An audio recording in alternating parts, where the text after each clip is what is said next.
celebration. Whoops, I have to hit a button there. Okay, so I thought very much about Happy New Year, Happy Year of the Ox. This is great. So I thought about what that might mean for CSUN and for the members of the China Institute and for our community. And I've come up with a list of lucky nine things that we have to think about over this next year. So number one, we have to work hard, like the Ox. We have to work hard to rebuild our vibrant campus community over the next year. So I heard the students talk about how they missed that. We've all missed that. It's important to all of us. Number two, we need to help our students persist so that they can reach their educational goals. Number three, we're going to look forward to a calm summer, aren't we? Where we hope that we can enjoy our family and our friends.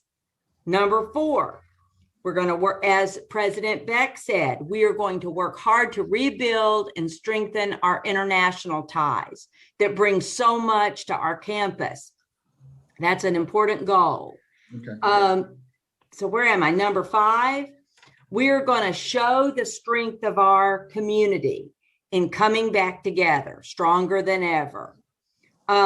Number six, we're going to be stubborn in the pursuit of our goals for racial justice, social justice. Number seven, we're going to show the patience of the Ox while we wait for our turn to get vaccines. Number eight, we will not forget the lessons of the past year.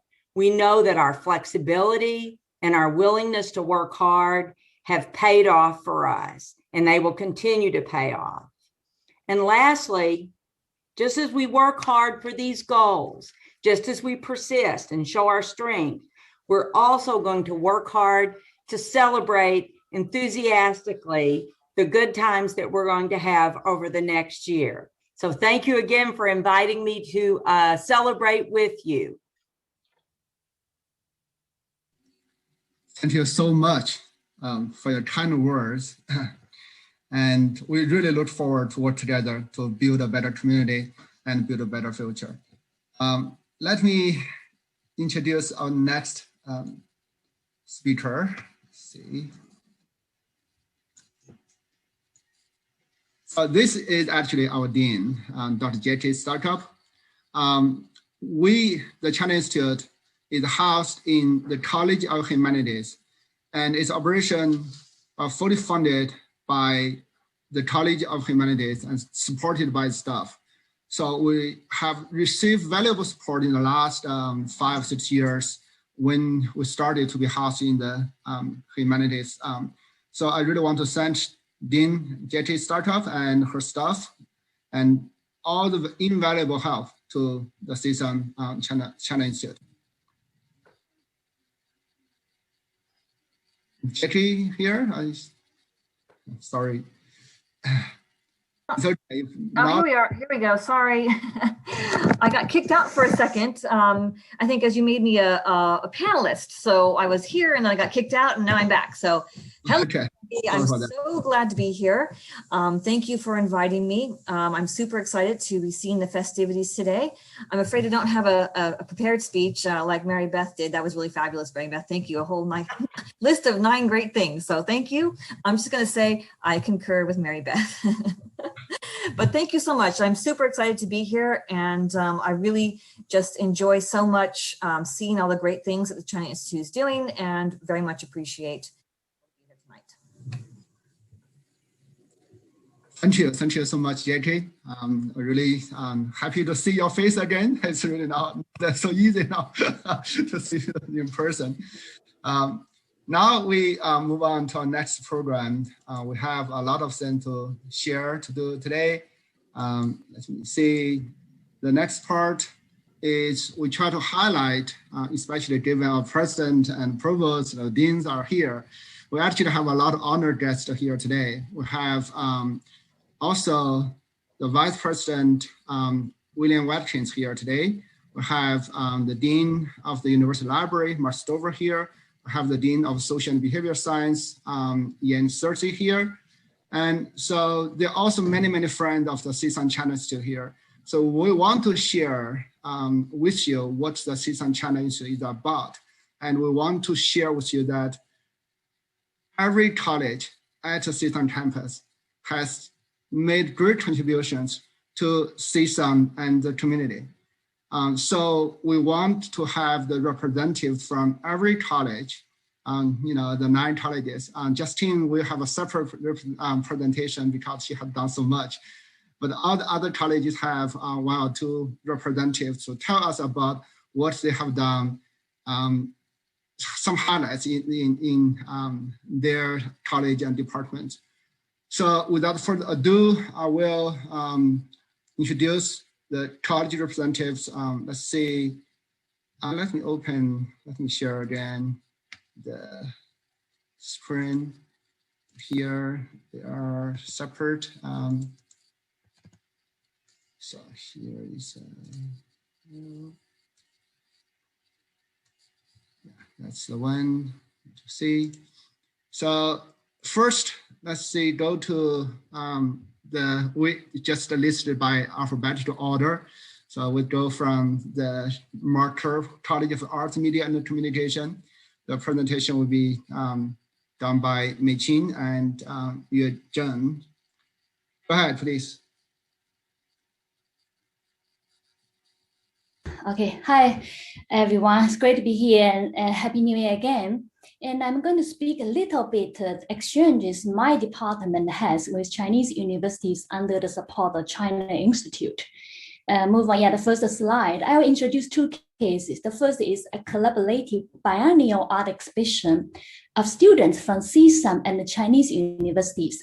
It started in 2014 with Sanda University in Shanghai, and our chair, they are there. Can we move on to the next slide? Chair Edward and Associate Chair Magdi attended the ceremony there, and apparently they had a great time, as you can see, right? And move on to the next slide, please.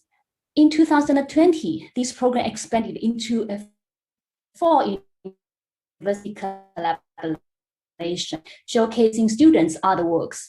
And it's an amazing exchange project, and the students really benefit tremendously from this exchange exhibition. And the next program is an exhibition series that I actually curated with my students, bringing well-known Chinese artists to CSUN for exchanges with our faculty and students. And I started this program in 2011. Can I go back to 2011? With my students, and we were able to produce 4 show scenes. And these are some photos from each exhibition, and in every time this like visiting artist, they came and they would actually give talks and then run workshops with students. And you can see this is the one from 2015. He was a favorite among the students, and he took students out making photography. And the next one, most recent one, 2019. Can we move on to the next slide? 2019. No. That's, oh yeah, this is the one here, the most recent one. She also was running workshop and giving talk, and was very popular among our students. So I really hope that with the support of our college and the gallery and the CSUN Institute, China Institute, the programs will continue, because both actually our students and our faculty benefit so much from those exchanges. Okay, that's from me. Thank you. Hello, can you all hear me? Yes. Can you hear me? Yes. Okay.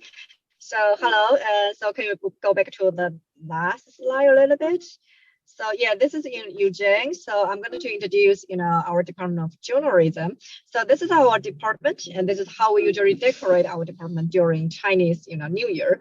So you can see all the red, signals, because in Chinese, red is a good sign.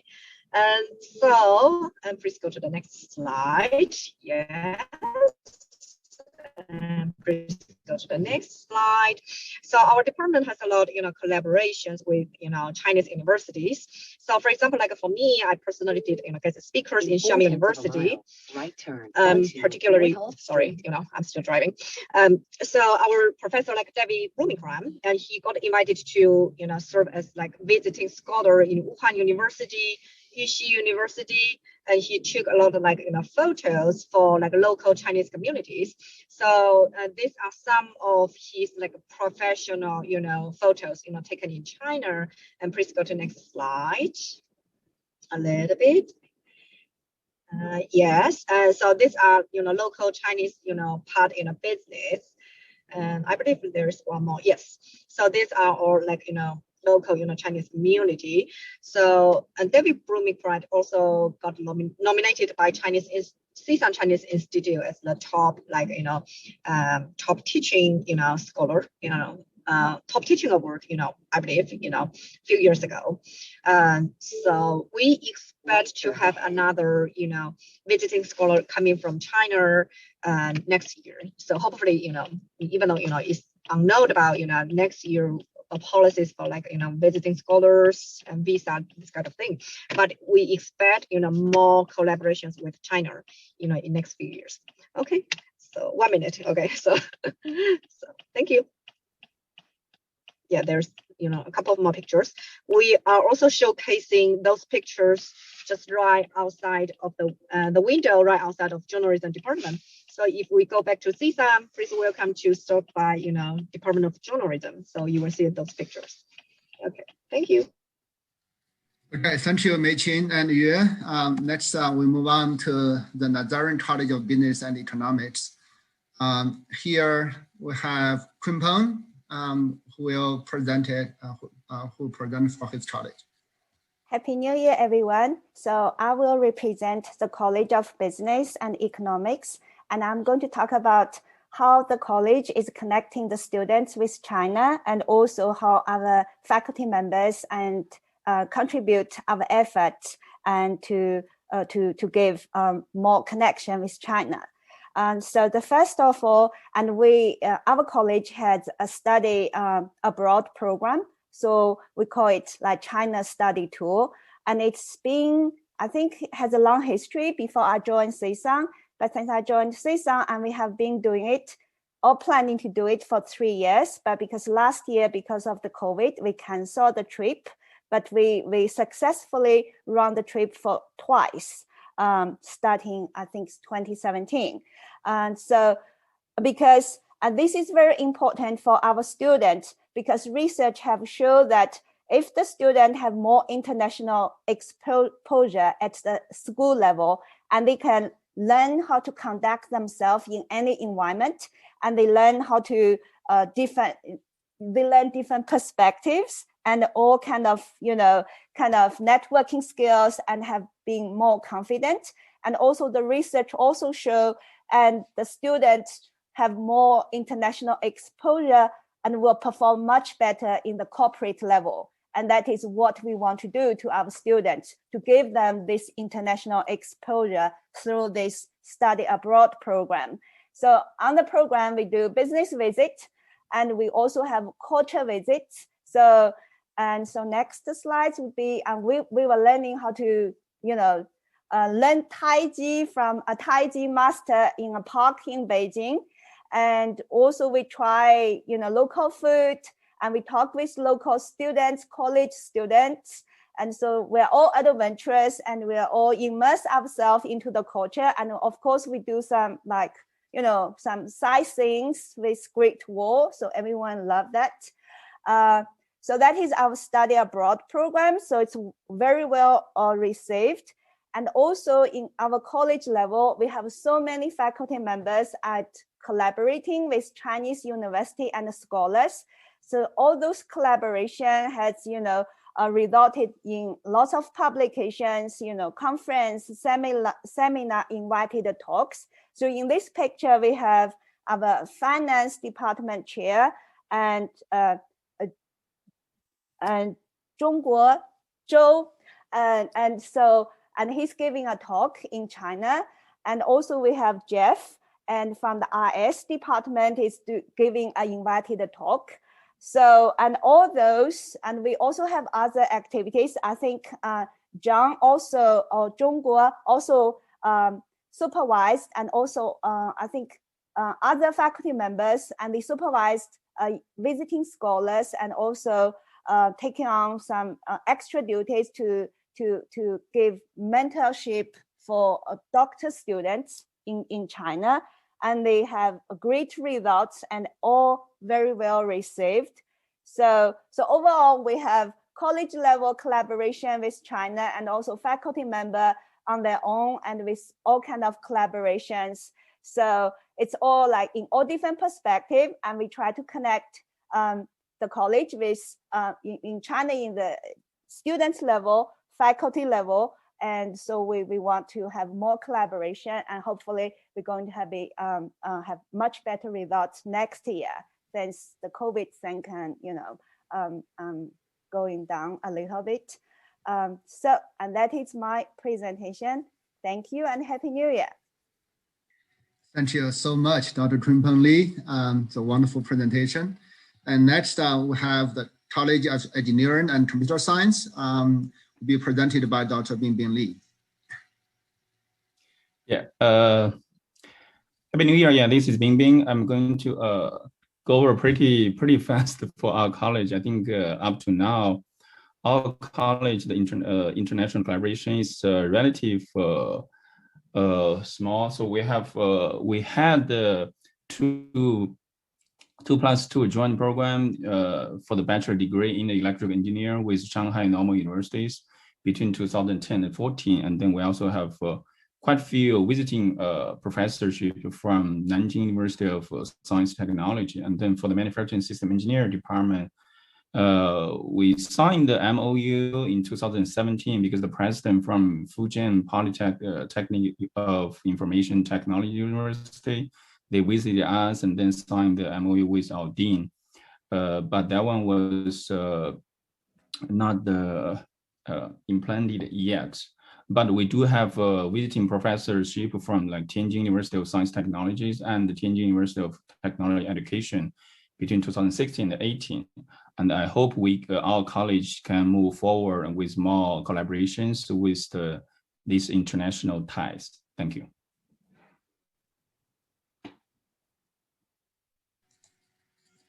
Thank you, Bingbing. So next is from the College of Health and Human Development.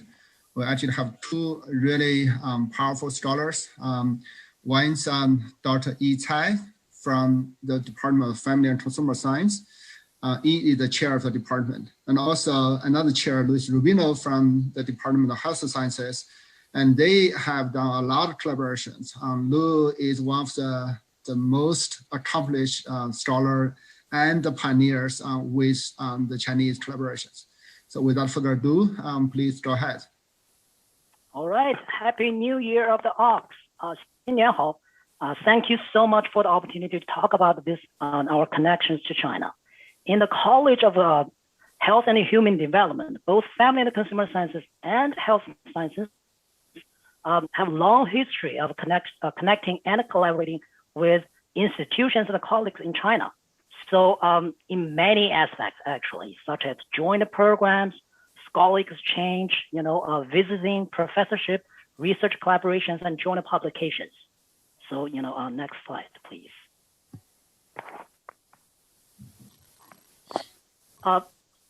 Family Consumer Sciences Department has multiple programs. And actually, we have 6 programs, and our connections to China has always been a multidisciplinary. But I have to mention that the most prominent area has always been our, apparel design and merchandising program, under the leadership of, Professor Wei Cao. Our ADM program has made a wonderful footprint in every area of China connection, including, a successful 3+2 joint program, and also well-established scholars exchanges. We have hosted like 8 Chinese scholars in 10 years. And also impressive record of research collaborations and joint publications.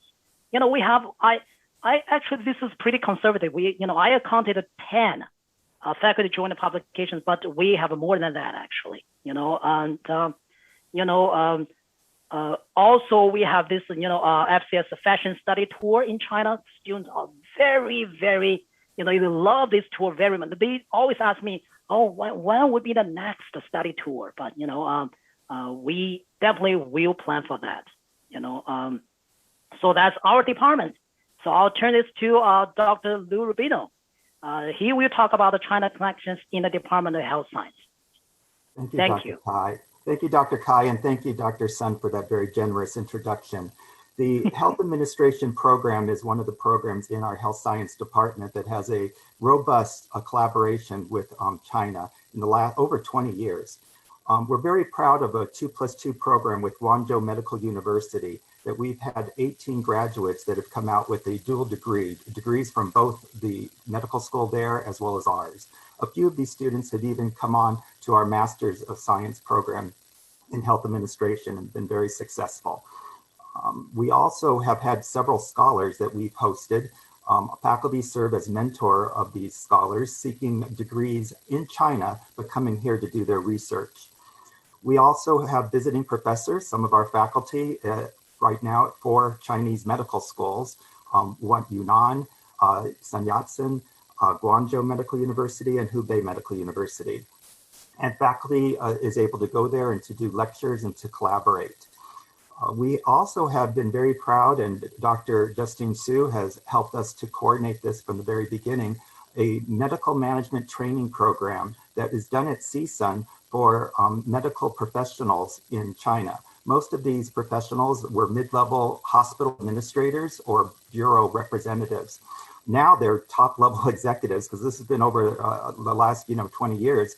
And so when we go back to China now, it's really amazing, what kind of level of government they're working or in their hospitals.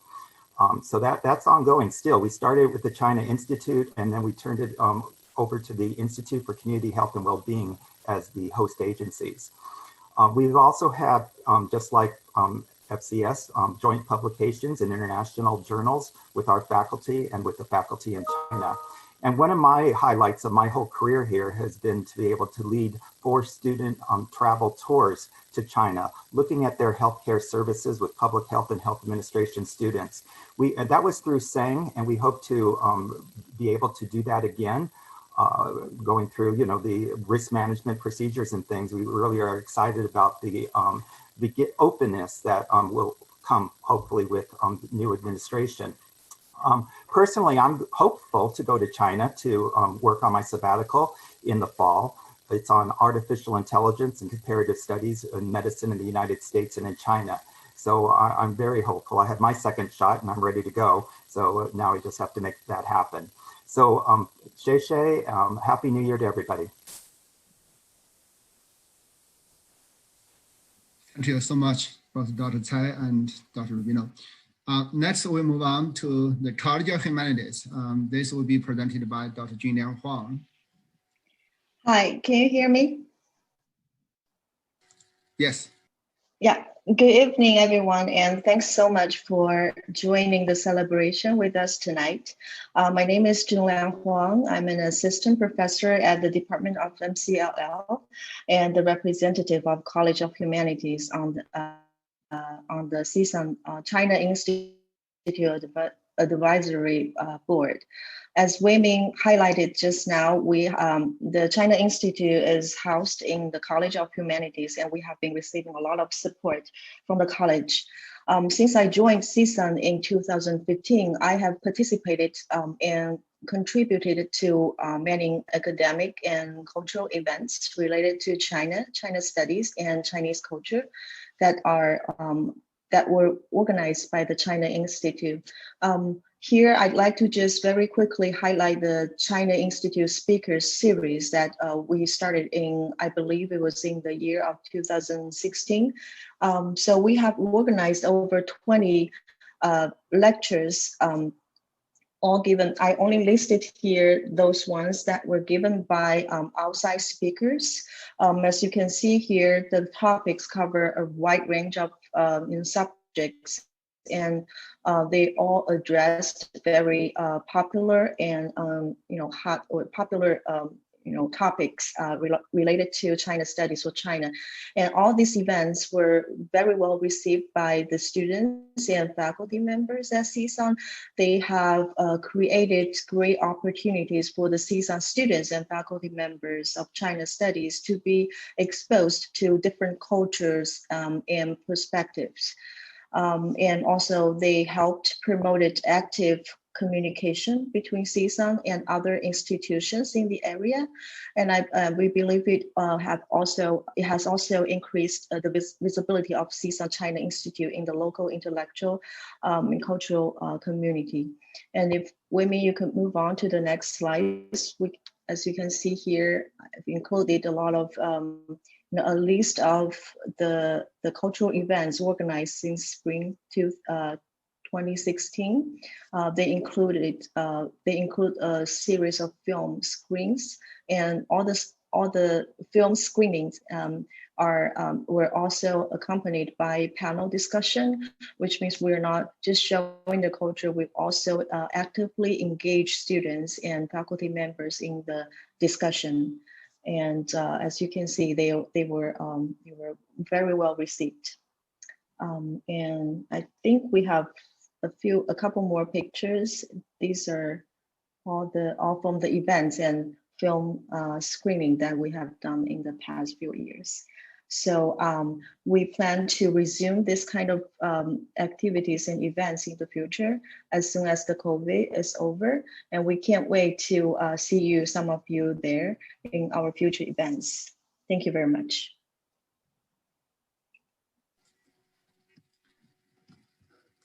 Thank you, Junliang.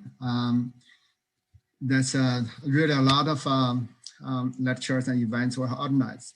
I want to emphasize that since China Institute moved to the College of Humanities, past dean Elizabeth Say and our current dean has emphasized on the academic side of the China Institute. So we have developed the China Forum lectures, now named after the past Harvard Gilded.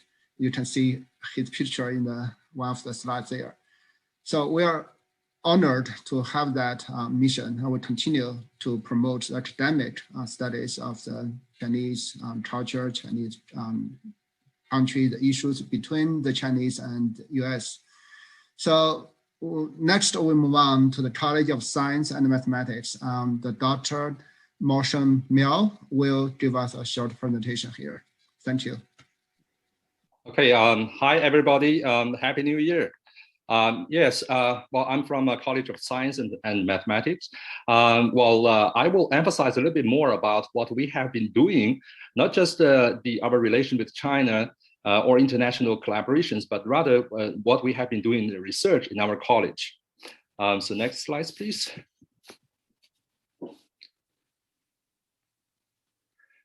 Right, okay, so we have, in our college right now, we have 12 faculty members, including 3 female professors. And you can see that it's quite a young group. Most of us are hired after 2015, and are on a tenure track. So Google is really amazing. I put Panda and Matador together and try to search it, and I get this picture.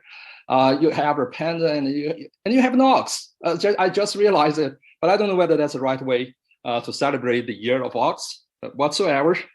So next slide, please.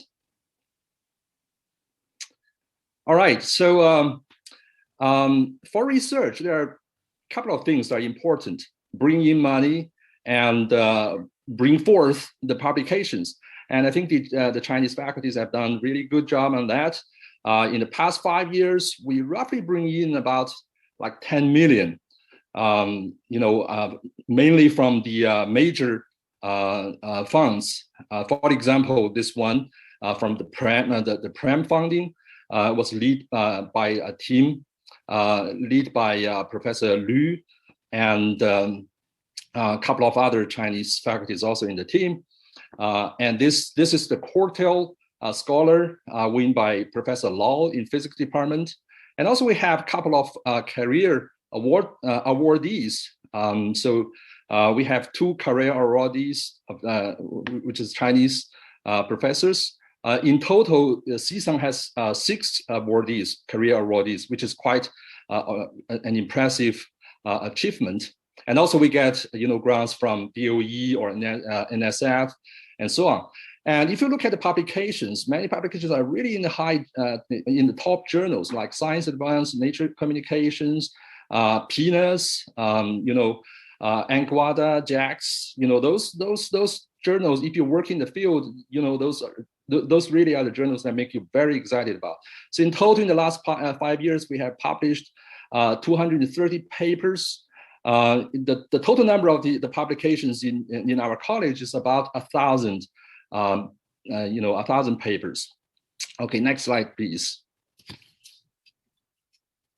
Okay, so here are several examples. I'm not going to go one by one.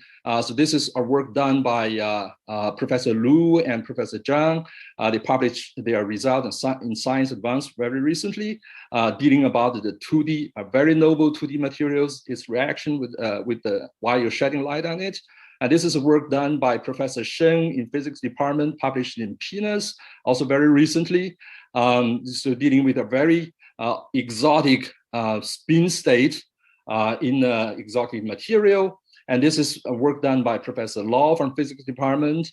And he used a large-scale simulation, simulating millions of atoms for designing the next generation battery materials. And this is work from my group, investigating a series of materials and their behavior under high pressure. And this is a very interesting work done by Professor Ye in our department of chemistry. She basically studied a new teaching method and its efficiency, especially emphasizing the learner-centered assessment, and see how can that improve the learning experience and the learning outcome. And this is a work done by Professor Gao in physics department. He can precisely dope and synthesize graphene and dope it with nitrogen. So that's very interesting. So I think we have been very successful and have made very important contribution to CSUN and to College of Science and Mathematics. And I think a couple of years ago, CSUN was named by Nature Index as among the 25th institutes in the whole nation as a rising star in research. There are a couple of reasons I would say that makes our research strong. Well, first, we definitely get a very strong support from the upper management. All the way from the top level, and from our college, our dean, Jerry Stinner. So that's certainly very, very important. And among all the other reasons, there's another reason I'd like to also say that indeed the Chinese faculty make a good contribution. That's the reason. So at the end, I would like to say, while you do research, you research very hard, and you need to do it in the spare time, in the extra time. You work during the weekend, you work in the evening, and especially important thing is that you work during the summer. So the summertime is the most productive time, and so you can usually see that the production spike during the early fall. So for the faculties who focus on research, so I think this Confucian, this famous Confucian, Confucian quote, after a little adjustment, I think fits to that. Is can you click, Wei Min? Can you click to bring up? Yeah. Okay. So that is it. Let me just read it. So our greatest glory is not in never falling, but in rising every fall or fall semester, I would say. Okay, so that's the end of my talk. Thank you. Thank you, Marshall, such a lovely talk. And also I want to mention that there are a lot of Chinese visiting scholars working in the science and math colleges, and they contribute greatly to the publications we have here. And also there are a lot of collaboration with Chinese universities as well. So let's move on to the next college, the College of Social and Behavioral Sciences, but Yifei Sun will introduce. Okay, thank you everyone. Happy New Year of Ox, and Ox is called Liu Qia, spirit of Ox. So as the president mentioned, this college was one of the pioneers in this whole country, connecting the academic world with China. And the starting point was I started with our former chair and associate vice president, Dr. Yishe Wang, and he's retired. And he was one of the American pioneers in connecting American geography with Chinese colleagues back in the early 1980s. And this college was serving as a consulate, basically like taking care of the visa application, all those letters, stuff, paperwork. And since I got here in 2000, and back then he organized one of the major conferences. Go back, please. He organized one of the major conferences on human geographer connecting major Chinese geographers and those here in this country. And another big figure in our department was from Dr. Robert Goldstein, and he was one of the old China hand, and he was in China during World War II, and then he came back, organized this very nice event. Now he has a special connection with the library, putting all those historical pictures, collections, and is one of the major centers, and working on China old hand. And next, please.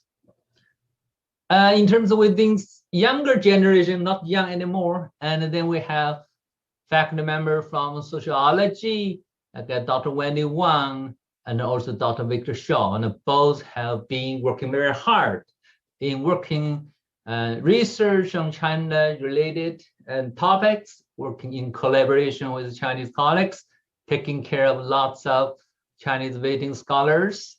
So now they're still young, okay, spiritually. And the next, please. And then talking about me, and I have been this college, this campus for 20 years. So over the years, I personally have research interest on urban economic development, particularly in high tech. So got grants and from National Science Foundation, and talking about all kinds of issues related to high tech in China, and then published books and special issues, and so on and so forth. And we also organized workshop on China's indigenous innovation strategies back in like 2012 something. It was backed by the National Science Foundation as well. Next, please.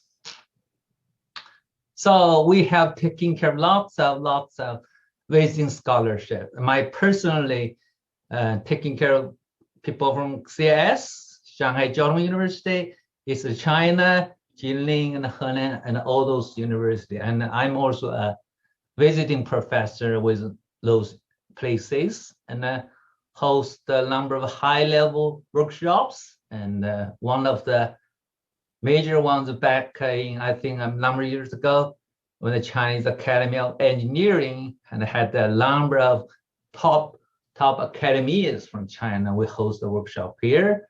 And then just the last year, I went to China, 2019, not last year. Last year was gone, okay, completely gone, ruined it. So I went to China conferences, give lots of talks, and here those are just a couple of pictures, making connection with the community there and here. And one of the major things I want to emphasize here, and we organized, I was one of the co-founder, something called Chinese Innovation Researchers. It's a group, about 50 people. It's about 60. It's a top researcher on China innovation related topics. And we have a virtual network, conducting conference, doing research together. And finally, at the end of 2019, as many of you know, I was engaged organizing the China Tokyo Innovation Forum. And then finally, we founded something called International Institute for Innovation and Development. And we were supposed to host a summit on Envision Los Angeles 2050 plus leadership and making Los Angeles a global innovation center. This is not just about Los Angeles. Actually, we talk about Shenzhen Municipal Government agreed to come here at the end of September 30th last year. Unfortunately, everything falling apart. Now we're regrouping. So hopefully we're going to do it this year at the end of September. Hopefully those are just a couple of pictures I took with some of the, like this person, Yingyi Justin, and he was the chief economist with the World Bank, now at Peking University. And this one was a key member with Tsinghua University. He's the former Dean of Public Administration. We just we had a joint conference in September. Now my dean just talked to me last week and directed me to explore some of the opportunities in terms of institutional level exchange with Chinese universities and colleagues, and hosting some number joint research, students, faculty, whatsoever. So we'll see. Hopefully 2021 would be a big year. 2020 is gone. So now let's move on to 2021. So that's pretty much I want to say. I want to thank everyone. I hope we get a support from provost, from the president, from my deans, and all those colleagues within this conference or beyond. Thank you. Happy New Year. Thank you, Yifei. Okay, our last college is CSUN University Library. Mrs. Yi Ding will present. Hello, everyone. This is Yi Ding, a faculty member with the University Library. And next slide, I want to continue what Dr. Yifei has already shared about Old China Hands archives. A little bit more about this project. It was established in the fall of 1996 by Professor Robert Gostand to preserve and publicize the heritage of the many people from other countries and cultures who have resided and worked in China. It has a lot of collection of materials. In addition to what Dr. Sun has mentioned, pictures, there have been more collections on correspondence, diaries. It's a very important collection for us to really to celebrate the history and to learn from the stories back then. Next slide. So this is, as you can see, it's a picture with our own faculty members. So you can tell that's Justin Su, our professor from education, and that's our dean, and Mark Stover, and welcome to join us tonight. And there's the former president, Dan Harrison there. So it was actually a donation project a couple of years ago. So Chinese consulate actually donated 1,000 items on Chinese language and cultural studies to the library. And we have a lot of conversations, and there's also visits to China to attend meetings with different universities to form other collaborative bond with other education partners. And I have one last slide. So this is actually my personal project. I want to end this presentation with all the achievement with my personal sentiments, which I believe echo many of your feelings today, and that is to really celebrate the diversity of the culture at CSUN in our community. And this is a project I collaborate with the director of IEP, Ambassador Lazaris, and now she's here tonight as well.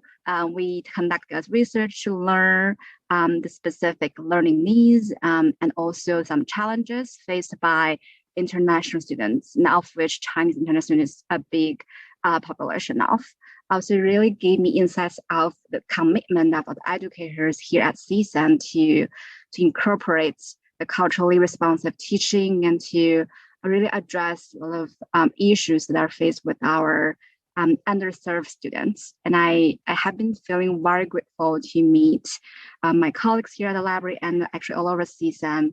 Although I've only been here for 3 years, I really look forward to more such collaborations and to see how our different initiatives, as mentioned in the presentation, will prosper in the future.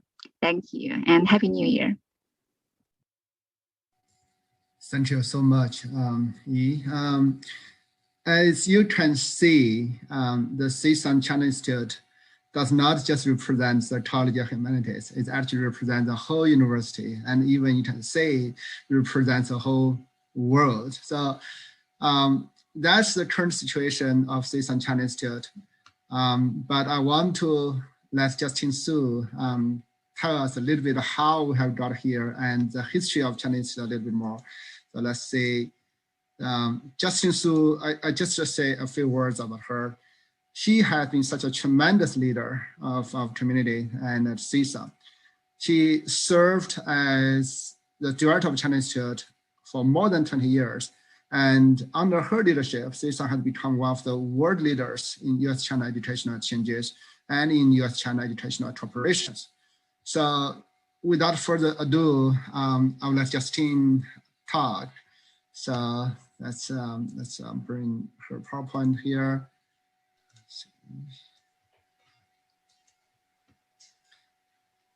Justine, please go ahead. Are you going? Oh, okay. Yeah, good. Thank you, Wei Ming. Thank you all, and welcome everyone to join us for this Happy New Year celebration. And actually, this weekend is the Lantern Festival already. So happy Lantern Festival. And here, I want to also show you two photos of the beautiful Chinese lanterns that at our university library, and which when we had a Chinese cultural, actually Chinese New Year celebration exhibition in our university library.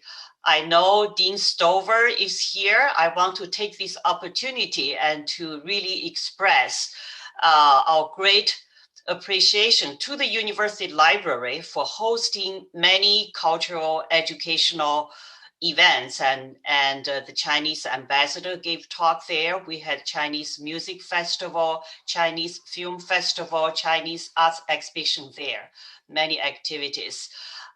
Thank you, Dr. Sun, for doing such a good job in coordinating this event. You have already heard from the inspirational speeches and of our college representatives, but Dr. Sun wants me to share with you a little bit about the history and mission of the China Institute and the many contributions that the China Institute has contributed to developing US-China relations.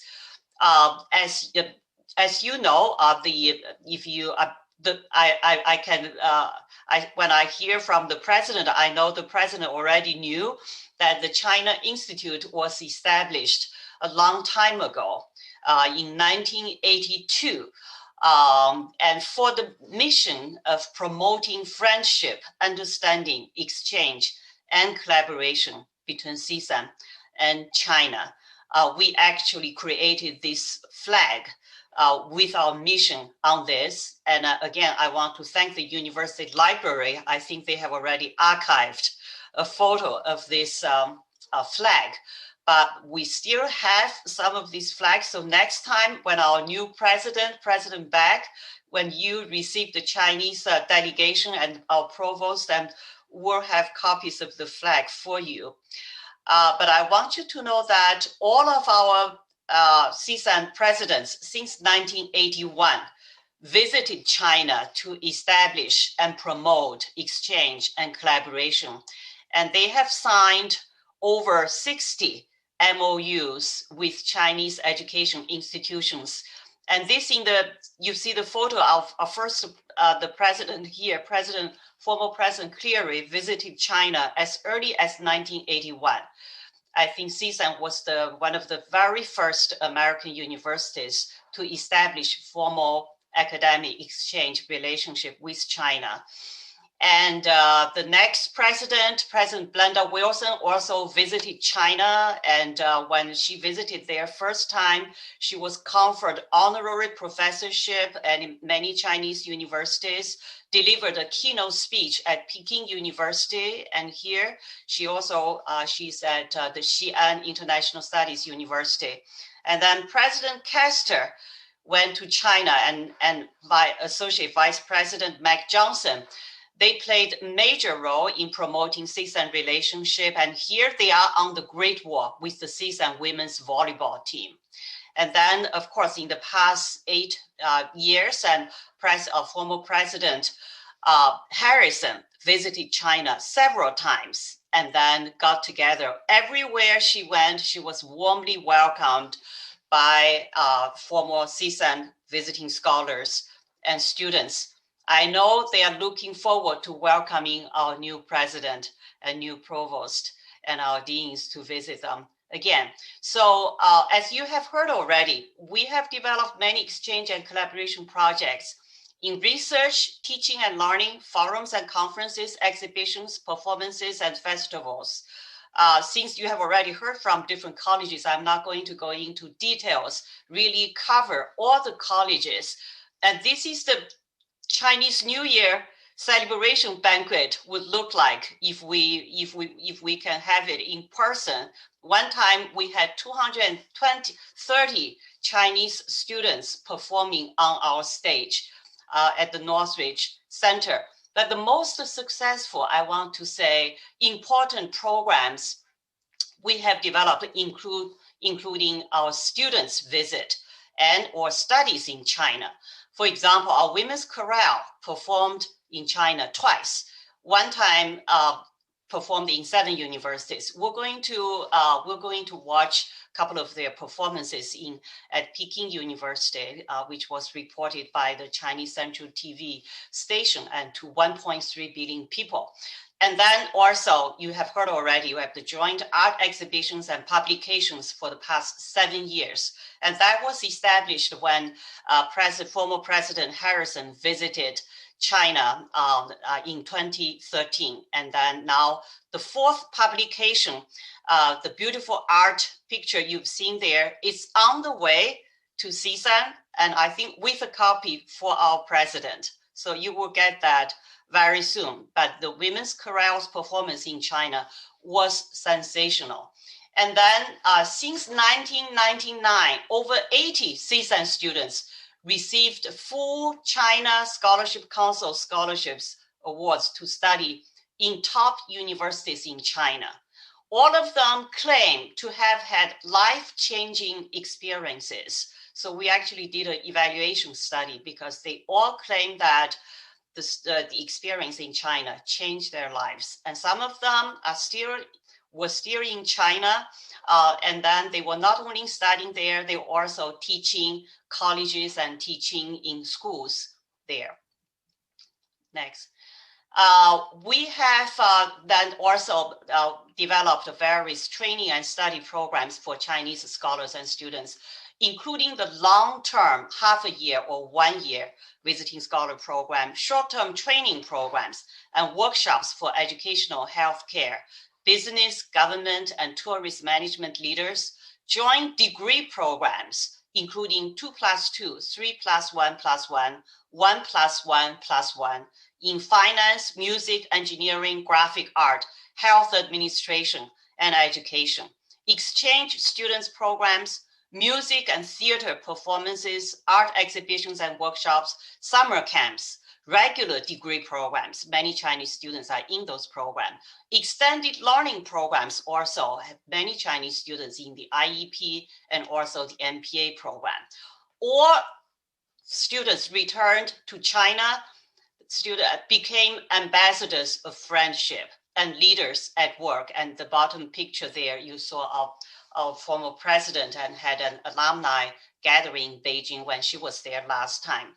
And then the Chinese students and scholars, they study in all areas at CSUN, contribute to our cultural diversity, contribute to our teaching and learning. They serve as guest speakers for many classes and joint research, and they work with our faculty. And here you see they were teaching the Chinese dance scholar, teach our CSUN students Chinese folk dance. They were making presentations on their presentation studies, and they had many happy gatherings and with our faculty. Next. And then they made a significant contributions to our local social and educational programs. For example, our scholars served as guest speakers for our local schools, how to become female engineering professors, for example. And then many of our scholars also did volunteer work, for example, serve meals at the Union Rescue Mission in downtown LA. And they visited many cultural places and also NBC. When our visiting scholars visited at NBC studio, the Tonight Show, the guest at that night was Obama. So that was during the second election year. Next. And a lot of colorful cultural exchange builds friendship and understanding. CSUN students, top 2 pictures in Shanghai.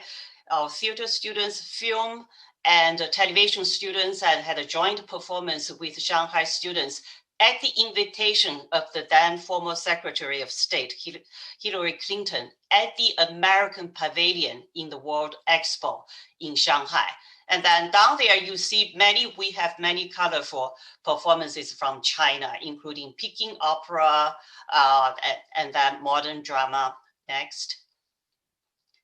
And so now I want to say a few words about the education programs we have. The College of Education has been a pioneer in developing educational collaboration programs with China. And in the past 30 years, the research program we developed, including comparative study of teacher education in the United States and China, comparative study of school principals, historical study of John Dewey's influence on Chinese education. And I was invited by the American John Dewey Society as the first ever Chinese American Dewey lecturer as keynote speaker for the American John Dewey Society National Conference.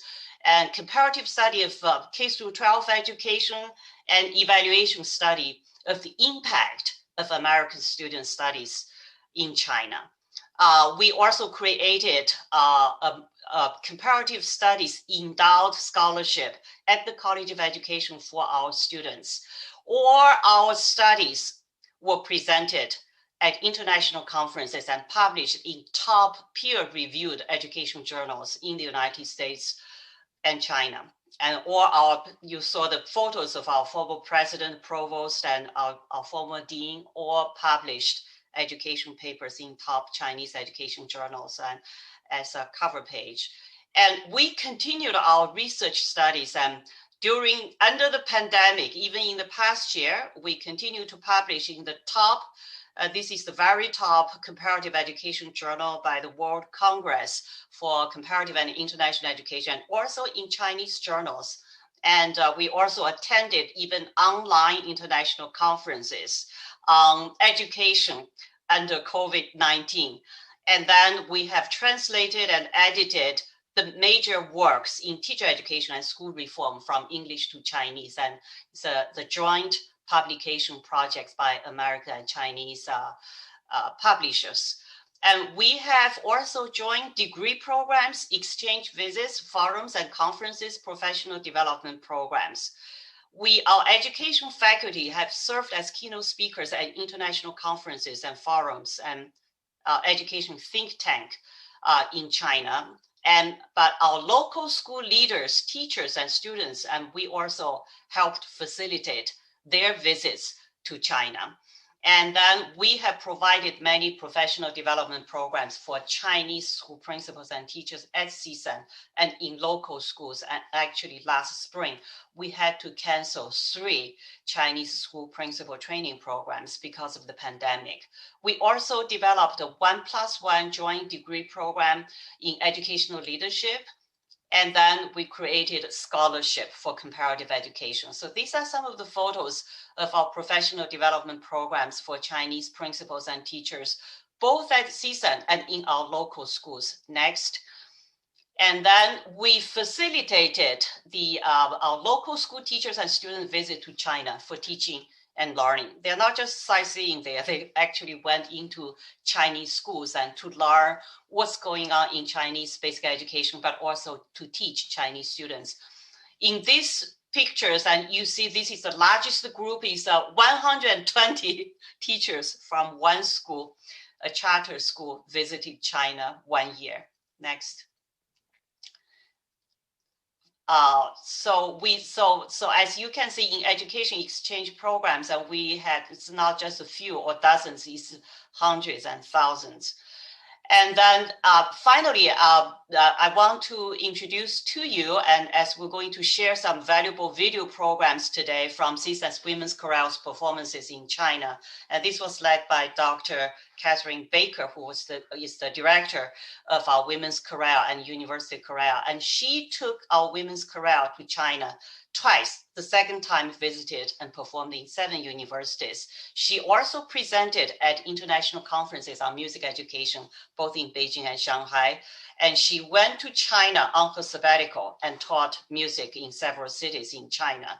And she also mentored many Chinese scholars and students here. So she was the recipient of the China Institute's 2012 Outstanding Contribution Award. Next. So for the women's chorale performance in China, their piano soloist and accompanist for their China tour is Jeannie Chen, and she was at that time a winner of many piano competition and scholarship awards, including national, international, regional, state, and university, both at UCLA and CSUN. First places in the piano scholarship and competition awards. And so we're going to next, Wei Ming, and today share with you a few programs from CSUN Women's Chorale's performances in China and then at Peking University. And this was reported by the Chinese national TV. So let's first hear from our Women's Chorale singing a traditional Chinese folk song, Lan Hua Hua. This is the first time I'm seeing this. Really? Oh, yeah. Oh, okay. Catherine, yes.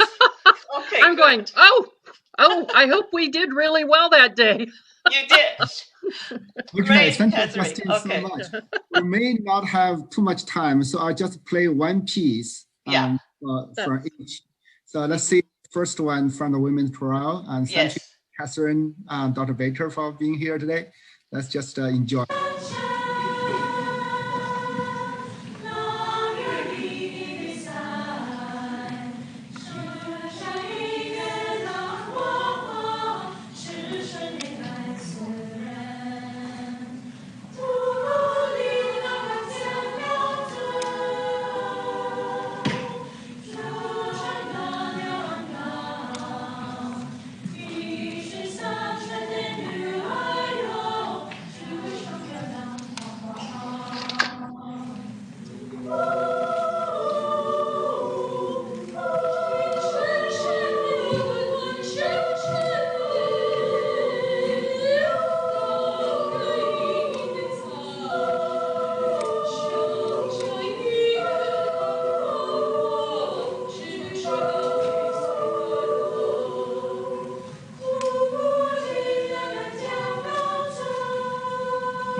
Thank you. Really beautiful piece. So now we can actually take a break. We'll have a lottery join, and the people, I think the participant who wins the lottery can have an Amazon gift card, I think $10 Amazon gift card. So I'll leave this to Dr. Jin Lee, who will have a wheel of fortune and see who will win the lottery.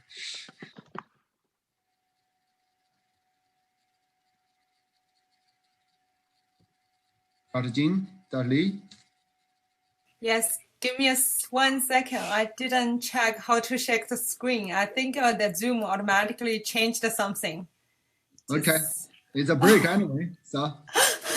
Sorry, I just updated my whole system yesterday, so that's why. Let me see. Okay. Oh no. I think social and behavioral sciences wins. Thanks, women. I don't know. How can we do this? Okay, maybe I give you the hold on. I need to share my screen with you guys. That's the problem. So I don't know why I can only share screen right now. So wait a minute. You want to give Jing Li a share screen, right? I do have it. I think it's the problem of the Zoom settings that in my privacy. Just give me a second. Then I have to go back and then come back. Oh, I didn't try this. That's so embarrassing. Oh. Okay, start sharing. It's a break anyway, so don't worry.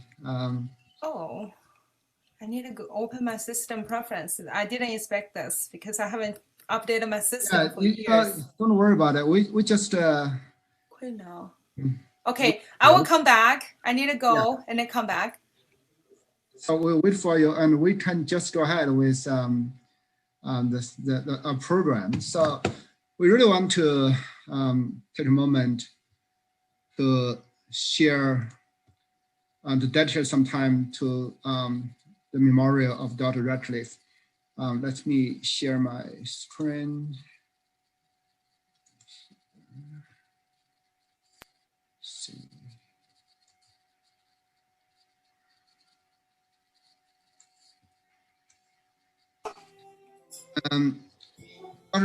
Okay, wait a minute. I'm okay now. Can I share now? I'm sorry. Sure, no problem. I just needed to go back and then come in. Yes. Please, go ahead. Yeah. Yes, right over here. Hold on a second. Okay, everyone can see my screen? Right? Can everyone see my screen? But nobody responded to me. Yes. Sorry. Okay. Yes. Thank you. So I will click now. Okay. Everyone's names there. I have 108 names from the registration list. So let's run. Spin it. Oops. Oh, I should have also shared. Can you guys hear this? Oh, wow!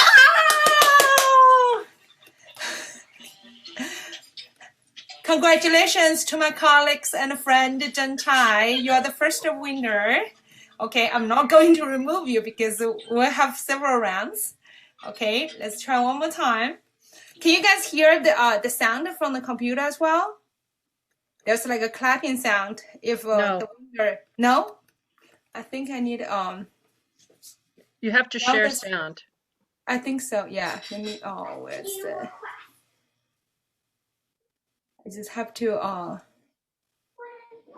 What's disable? I think when I was sharing it. You're the most excited one in the whole room now. You know. Okay, let's just do one more time. I did this again. What's that? Ooh. How should I pronounce this name? Luja Johnson? Okay. Congratulations. This is our second winner. So how many times I should run again? Maybe 4 times, right? Or 5 times? 5 times, let's say. Okay. One more one. Run until you run out of money. We'll have several rounds. Go here. Oh, so let's see. Who is that? Grinch and Golden, right? Congratulations. You're the third winner for this round. Yeah. Okay. So now let's roll one more time.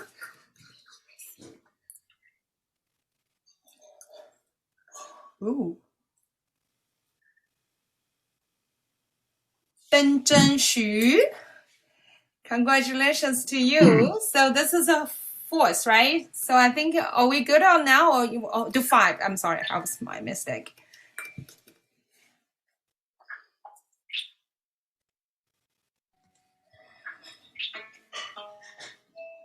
Oops. Who's that? Kate Baxter. Not here today. Can you read your? Oh, he's not here today? Yeah, he's. Okay, so should I redraw then? No, Okay. I'll take it. He's my associate dean. Yeah, okay, Jackie, take it. I'm kidding. That's a joke. I'm kidding. Go ahead. Okay, I will remember to, yeah, let me do it again.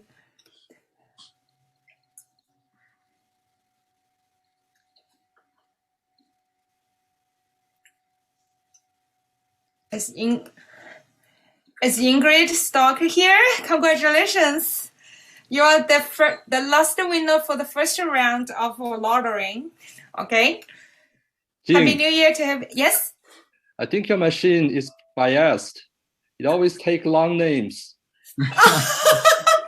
Really? Biased? That I don't know. It's some online platform I'm using. So I don't know what kind of algorithm they have used inside. So, okay, I will stop sharing now. Next time I will remember to click share the sound so I don't have to start resharing. Okay? Come back. Yeah. Don't make a noise.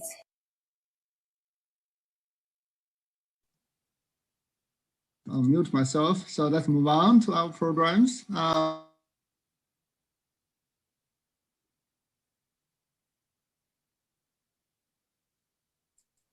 We mean you're muted. I'm still muting. Sorry. Thank you. Spend some time to remember Dr. Radcliffe here. If you have not met him, I think I met him once, but we didn't introduce ourselves. But he was a legend in our campus. He was the first Black faculty member in the engineering department and the first Black dean of engineering in the whole entire CSU system.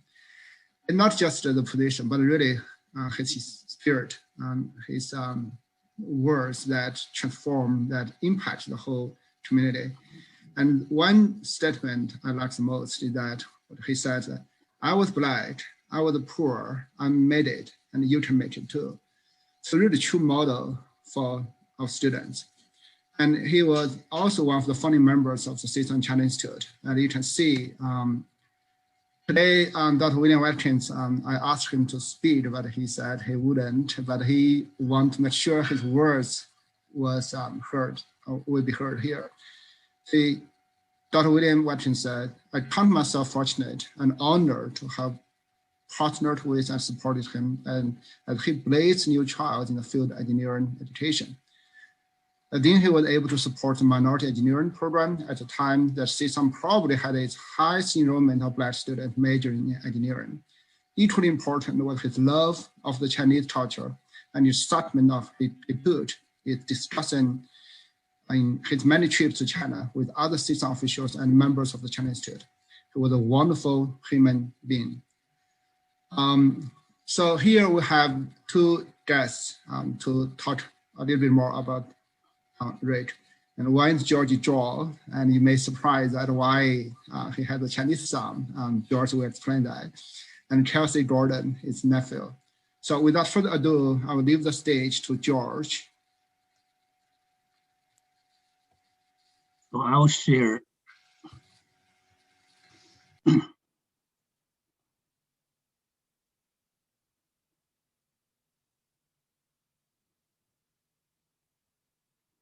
Yeah, this is okay? Perfect. Just go this way, okay? Oh, we need more. Yeah, you can click, yeah. It is better? You just put it on the one slide. You don't need to show the next slide.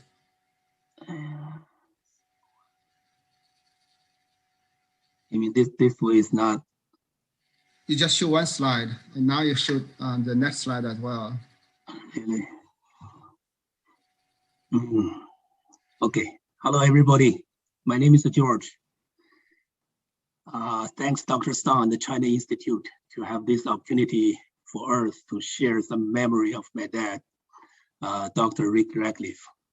You know, as Dr. Song mentioned, Dr. Rick Ratcliffe, from 1928, 2020, he was passed away when he passed his 92nd birthday.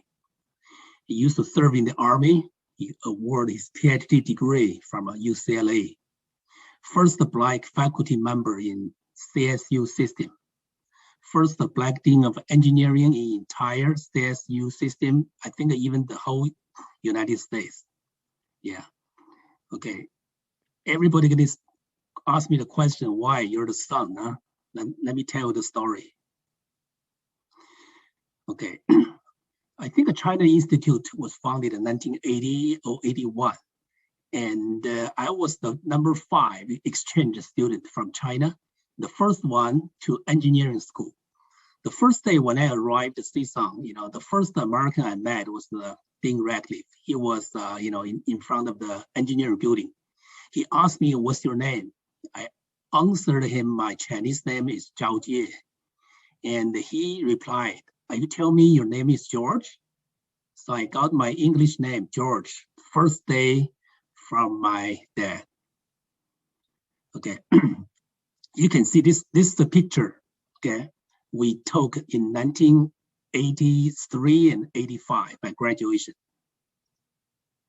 Okay, this is the, he helped my wife got here, and we took a picture. Okay.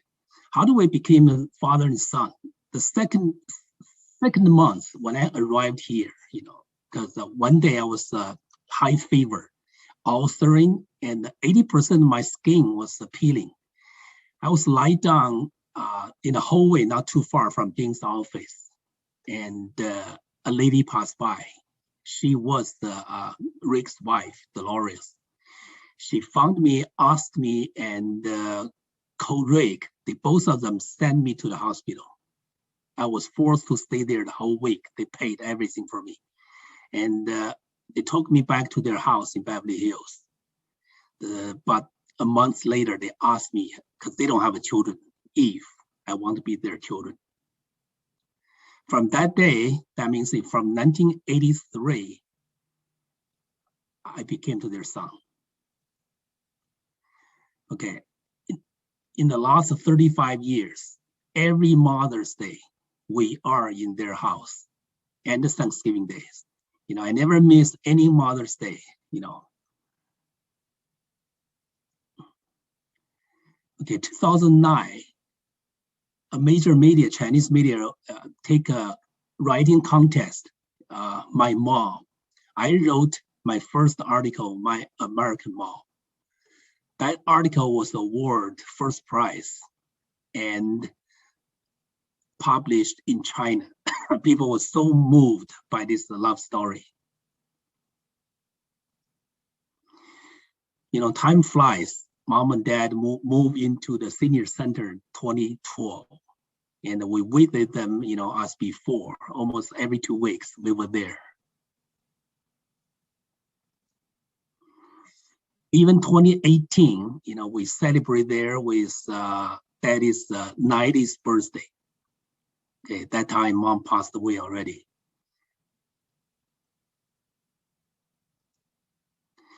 Okay, this picture, Pao Chao and Professor Liang. Dr. Rick has so many, not for me, you know, he from 1960, he had so many Chinese friends, including so many founders, Pao Chao, T.P. Lin, Professor Zhou, you know, Wang Yishou Wang, and all of them, that is close, very close friend. And this picture, all of them over 90 years old already.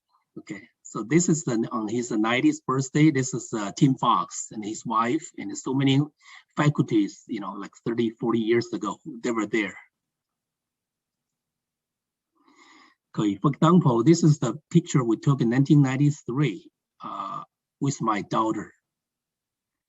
Okay, this is my daughter. She became a medical doctor. Right now, she works in the VA hospital, Santa Monica. She takes care of grandpa in his last 2-3 weeks every day. So not only for me, my wife, my son, my daughter, and we have 2-3 generations with that. During the 2019 COVID-19 time, we celebrate that is 92nd birthday together. This is like one month before he passed away. We bought a lot of clothes. My wife was OB/GYN doctor in Beijing Xiehe Hospital.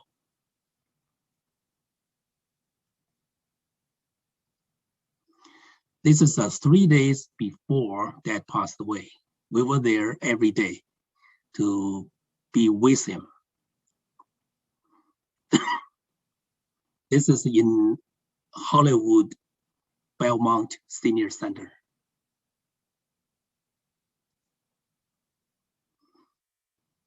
This is Rick's last day. Okay, we keep talking. When I was there, we keep talking, recall so many memories. He lost his voice. He couldn't say because his cancer is very bad. He made his decision to, give up the medical treatment. So he moved out from Kaiser Hospital, moved back to the senior center. And it takes about 2-3 weeks. One day, he keep trying to tell me something, but, I couldn't understand.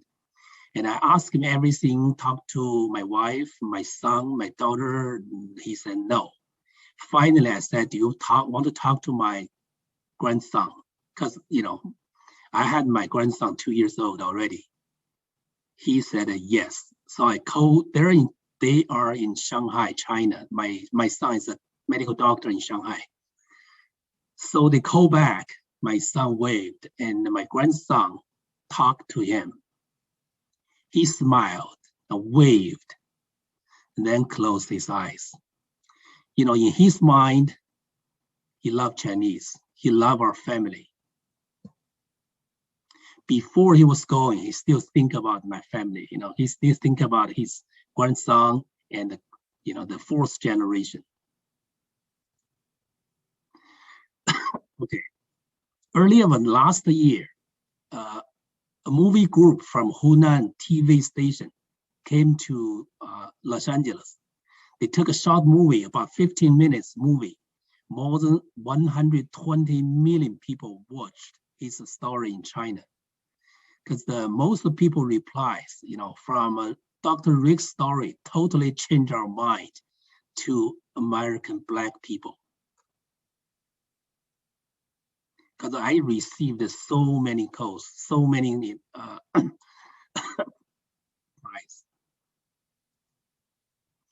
Okay, this is from, I think 2 months ago, LA Times report, Rick's passed away, mentioned our name, we are because they don't have a children, we're the son and the daughter-in-law. Before, I think before he was dying, Dr. Rick set up his endowment scholarship in CSUN award to the Black people. Today, this is his nephew, Kelsey, and Guan Chen. Both of them after my talk, they're gonna introduce this program. They did everything for Rick after he's gone, and they set up this program in CSUN. Okay, anyhow, like Dr. Song mentioned, like what they say on Los Angeles Times, Rick is considered a role model for many young scholars to a career in engineering. Okay, this is the Chinese poem I wrote the day when he passed away. Okay, my family with dad, mom since 1983, almost 40 years love story. Many Chinese people in Los Angeles, in America, even in China, know about this story. Dad, you live in our heart forever. Kelsey, I think your turn. Thank you, George. And we really care for you and your family, and we want to continue the relationship. Thank you so much. Hello, everyone. Obviously, you know, I'm Mike. My name's Kelsey Gordon, Rick Ratcliffe's nephew. My wife, Gretchen, and I want to thank Dr. Sun and the CSUN China Institute and wish you all a Happy New Year. Thank you also for including family and friends of Dr. Ratcliffe in this meeting. We are very grateful for this wonderful tribute to a man who contributed so much to so many during his life. Uncle Rick and his wife, my Aunt Dee, also known as Dolores, meant so much to me and to my entire family. It is difficult to express how I feel in a few words. Sorry. I am definitely not a man of few words, but here goes. To me, Uncle Rick was a giant of a man with a brain that intimidated and inspired. He was a mentor and a trusted advisor. He was generous, but never frivolous. He had a dry sense of humor and was a lot of fun, especially after one martini he enjoyed so much. He and Aunt Dee were bright lights in my family's darkest days. In short, he was the kind of man I hoped to be. What a gift having Uncle Rick to look up to and love. Thank you, Uncle Rick. But I also would like to include and to mention, we are still CSUN family. Our son, Theo Edwards, is a graduate of CSUN. He is also an associate coach of the men's volleyball team at CSUN. And he's still a student. He is pursuing his master's degree there. In conclusion, thank you everyone here at CSUN. And God bless you. Oh, God bless you and Happy New Year. Thank you so much, Kelsey. Thank you so much, George, for such a lovely and touching memorial. I would say that Dr. Ratcliffe still lives among us. Is live in our heart, and his spirit will turn on. So let's move on to our next program. Let me share my screen.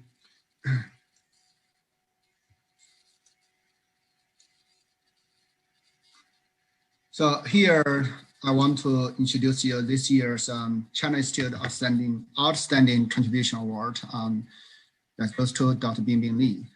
Dr. Bingbing Li, since he joined CSUN 7 years ago, and he has made so many contributions to CSUN, to China Institute, and to the local community. And especially last year, you can see his pictures everywhere. And he helped local community to make donations to the China, and then help local community to make donations to local hospitals.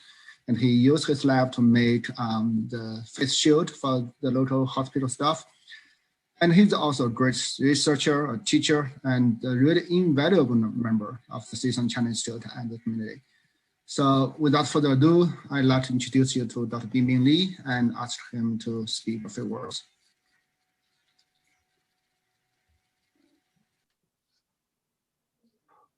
Hey, thank you, Dr. Sun. Yeah, it's my great honor to get this award. Yeah, I still, I came to CSUN in 2014. I still remember I got a lot of mentorship and support, from like Justin, Jeff, Wei Min, and all other, the Chinese faculty members and also the colleagues in CSUN. So without your support, I cannot be today or achieving all these milestones. So thank you so much. And then without the support from Deans Totanji and Dean Mark Stoven, I think Dean Stoven is here, I cannot make all these, face shields to donate to the local hospitals and then the all these medical, the organizations. So thank you so much. And then also I'm part of the, the Chinese African American bridge program. So without the support from Dean Ian Cersei, I think we cannot make this happen. So I think in the previous presentation, you already saw a lot of role models, legends. So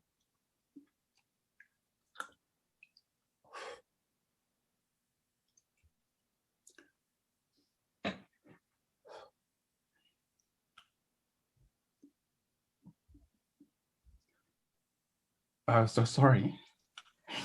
Bing, Bing, I'll just share from a cultural tradition of Black African-American cultural tradition. At this time, if I was there, if we were all together, I would just say, take your time, take your time. We got you. We got you. It's all right.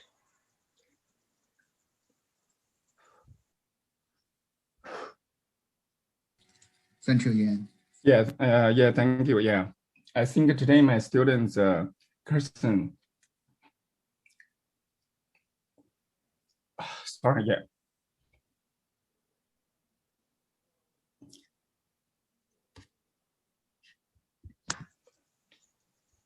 Take your time. When the spirit's here, the spirit's here.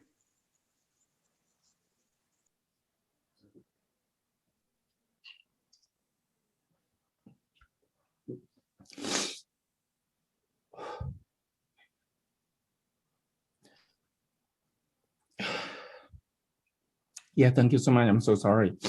Yeah, I think I will dedicate myself, to follow the path, working closely with Dean Cersei. Yeah, we have been working on this bridge program. So we will move forward and then serving more members in the local community. Thank you. Okay, Binbin, I'll give you a break. So given the time, we'll just postpone the performance and I'll move on directly to our next program. I will let Yan talk about the joint effort to build a bridge between the Chinese communities and the Black communities. And we have a lot of meetings, but now we really want to do something together. Yeah, Yan, go ahead. Good evening, and thank you, Wei Min, and thank you, everybody. Just correct me if I messed this pronunciation wrong. I get it wrong. So, Jinyan Kuai. How did I do? All right. Okay. Happy New Year, everyone. Happy New Year. So I'm working on it. So also, just even on behalf of the college, Associate Dean Bo Shu Wu and myself, we want to wish everybody Happy New Year, and we're just really happy to be in this space. So just real briefly, I'm just going to give you a background. So Wei Min and both professionally and personally, it was very, very touching that he reached out during the summertime, particularly after the George Floyd murder that touched the world, and said that we need to do something, that in terms of the Chinese American community, that there were internal conversations, and so that there was a need to reach out. And so Wei Min reached out to me, and so we began to have some conversations. And so those conversations started out with what we were calling it's the bridge or a bridge program, but ultimately the full title was finding common ground and building bridges. And so that's what we're about. So one of the things that unites us is this strong of strong cultures and the importance of culture, the importance of family. And while we share all of these, unfortunately, there seems to be, and there historically has been some separation, but it hasn't always been that way, and it's not going to be that way for the future. And so in some of these conversations, we came together to figure out, well, what are we going to do? But it's particularly challenging. Look, we're in this space where we have to do a lot of these activities and these discussions via Zoom.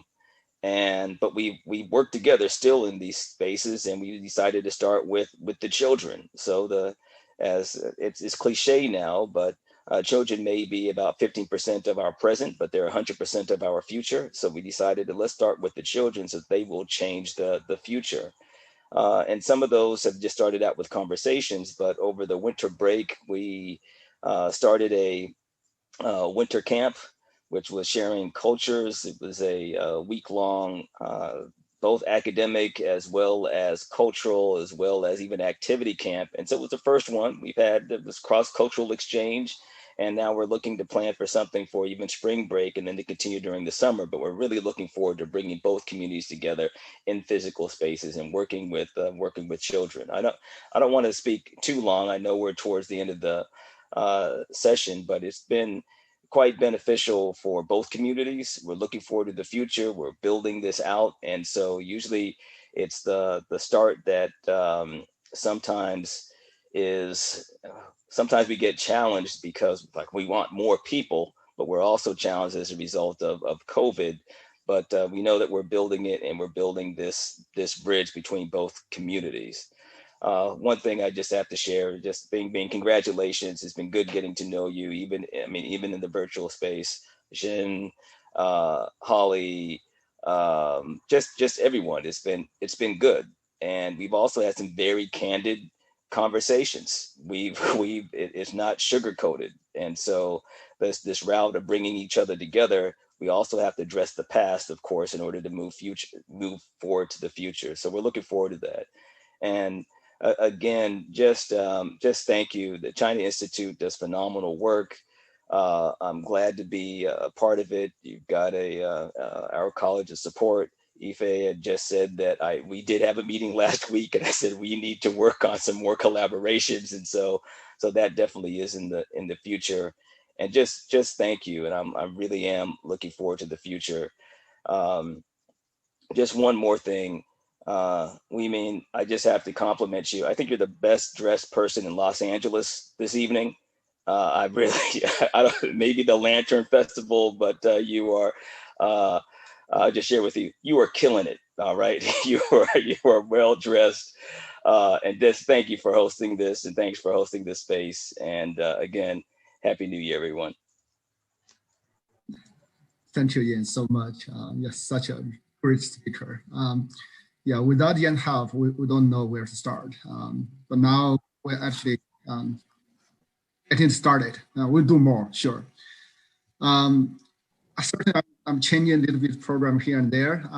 I will let Haley to speak after maybe the community part. Thank you for your patience, Haley. I'll let Holly Wan, who Ian mentioned that the committee has collaborated on the winter camp.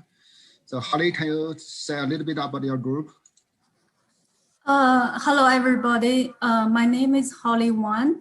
I'm the president of the newly launched nonprofit organization based in San Fernando area.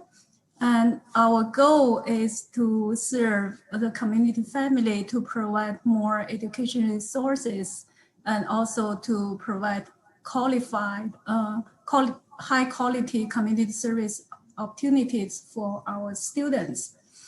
And I really appreciate the help I received from CSUN professors.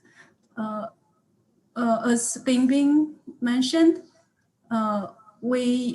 ever since the pandemic started, we involve closely with our community member, and together, a couple of advisors, we team up together with Bingbing and Tzu and we collect over 10,000 donations to donate to CD, and we donate to 6 hospitals in and around the valley, and also LAPD.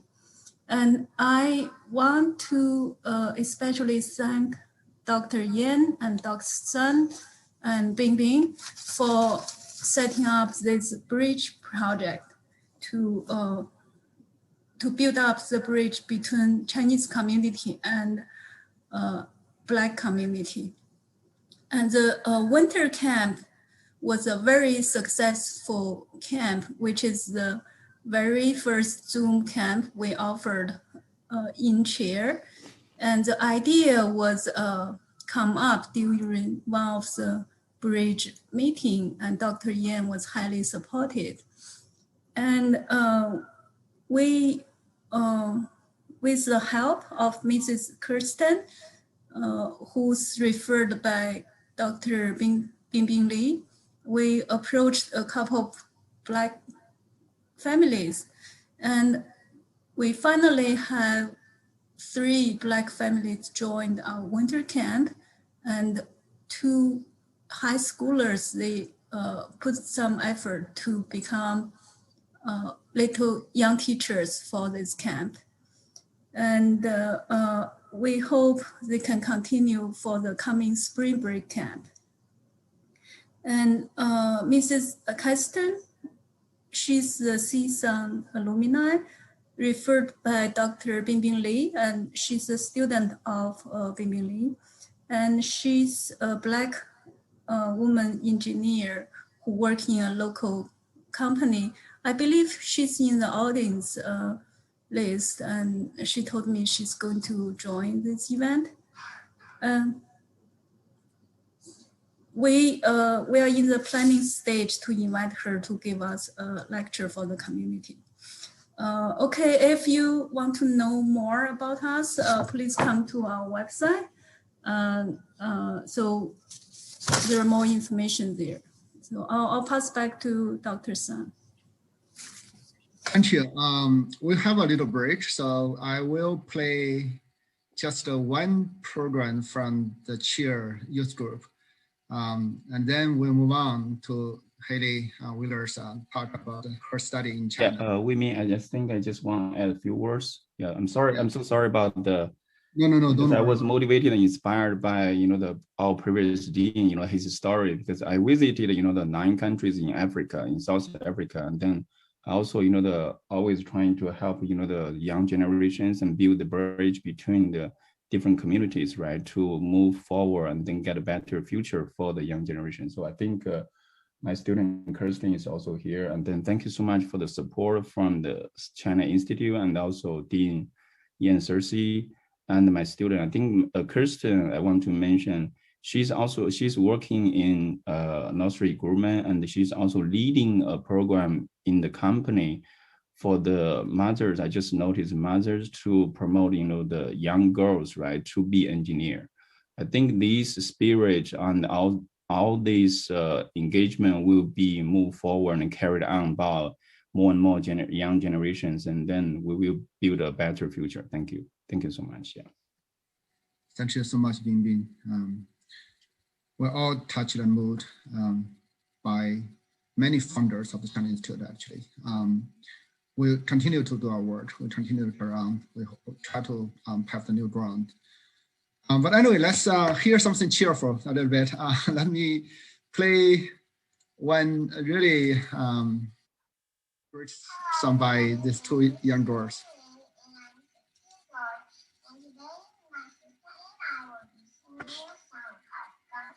Screen. Sorry, I didn't share the screen. So let me share the screen. Okay, now this works. And today, my sister and I will be singing a song called Gongxi Gongxi. Hello everybody, my name is Linda. I am 9 years old. I'm in 3rd grade, and I'll be introducing what Gongxi Gongxi means for everybody. Gongxi Gongxi means congratulations and Happy New Year. It was written in Shanghai in 1945 to celebrate the liberation of China at the end of World War II. Both the song and the words were written by Cheng Gexin. Because its Mandarin title is a common Chinese New Year greeting and the song celebrates the arrival of spring, it quickly became associated with the Chinese New Year celebration.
Okay, that's a beautiful piece.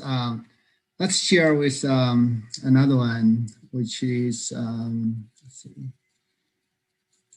This one was for the second one. The third one is performed by a really young, promising violinist. It's also a son of Dr. Zheng Cai, and he's Aaron Liu, and she'll play The Joy of Spring. Happy New Year, everyone. I'm Aaron.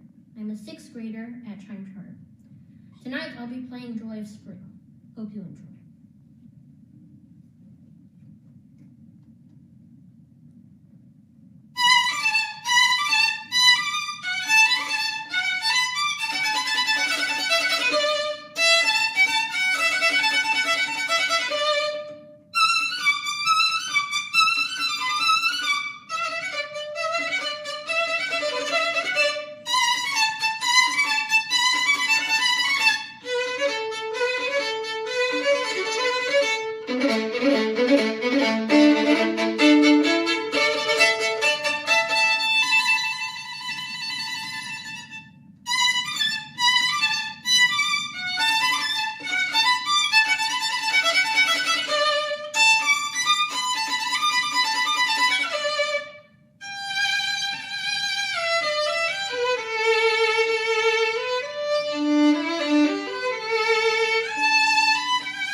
That's really amazing.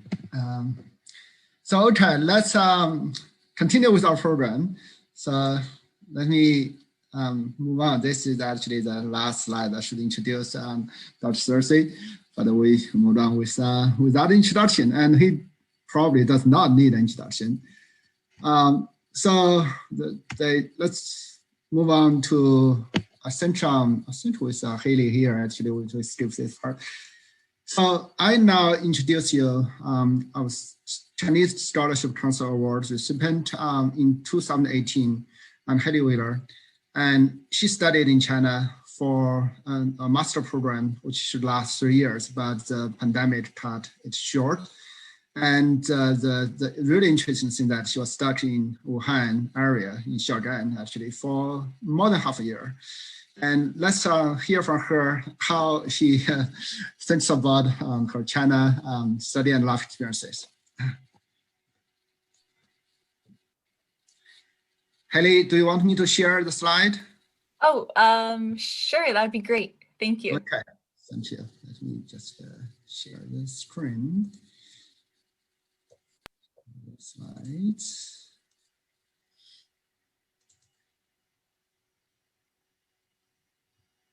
Perfect. Okay, go ahead. Okay, hello everyone. As Professor Sun has said, I received the scholarship in 2018 and am actually still completing my thesis, and I'm a soon-to-be graduate of Beijing University of Chinese Medicine.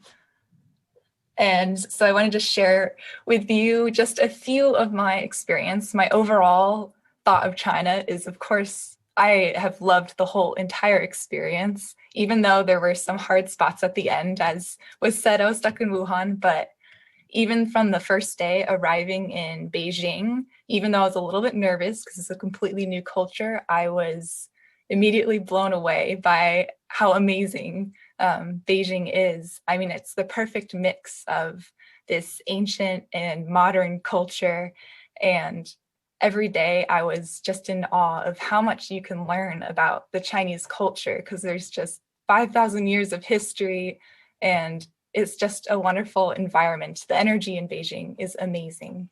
And in the next slide, I was kind of lucky in my first few weeks in Beijing. My program started a few weeks later than other programs, so that gave me a chance to really learn more about my environment and to settle in. And I got to see some of the amazing sights, and I really enjoyed how easy it was to travel all throughout Beijing. And once my program started, so my master's program was focused on acupuncture. And we learned from these very kind and patient professors who were they were actually experts in their field of TCM and had lots of experience teaching international programs across the world. And so we got to learn different techniques such as acupuncture, moxibustion, Tuina massage, herbal medicine, and other techniques such as even Qigong and Tai Chi. And in the next slide, we also had our clinical internships. So many professors and doctors, they invited us to observe their practice, and we got experience on how to diagnose patients and how to choose the proper treatments. And it was an eye-opening experience to see how many different techniques and approaches you can take and how you can visualize health and how to achieve health. And it's a really good experience, I think, for every healthcare professional to learn these different perspectives on how to approach your patients. And you can even use it for yourself to keep your family healthy, to keep yourself healthy. And it just adds these additional skills that you can help your patients with. And in the next slide, we can go to the next slide, actually. Thank you.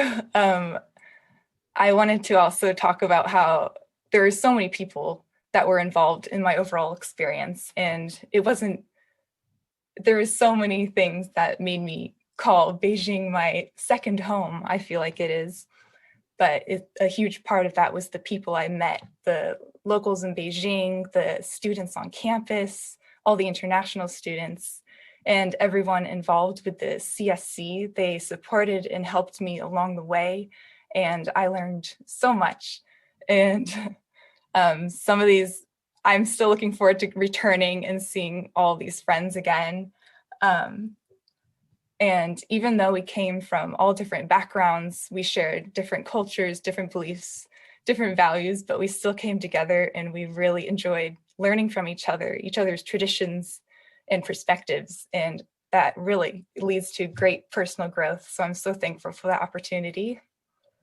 And outside of class and clinic, there is so much to see and do in Beijing. I mean, I completed one of my lifelong dreams of seeing the Great Wall, and I loved to see all the architecture, all the ancient historical sites in Beijing, and of course, enjoying the festivities, such as in the bottom center photos, I learned how to make jiaozi with the help of a friend. And after about the 50th jiaozi, I think I finally mastered it. And in the final slide, this was from my first year in China when we celebrated the New Year, or the Year of the Pig. I was blessed with the opportunity of a friend inviting me to her hometown in Hubei, and I got to experience the whole Chinese New Year experience. And I really got to dive into the culture, and I got the chance to learn how to prepare some meals with the family. I shared some feasts with family and friends that were there. And even we played with the fireworks. I learned how to play mahjong, and it was an incredible experience. There's no holiday I've experienced ever like that. It was amazing. And finally, I just want to say thank you to all the faculty, to the advisors, to the teachers, to the fellow CSC students and members. It's such an amazing opportunity, and I'm so thankful to be given it. So thank you so much.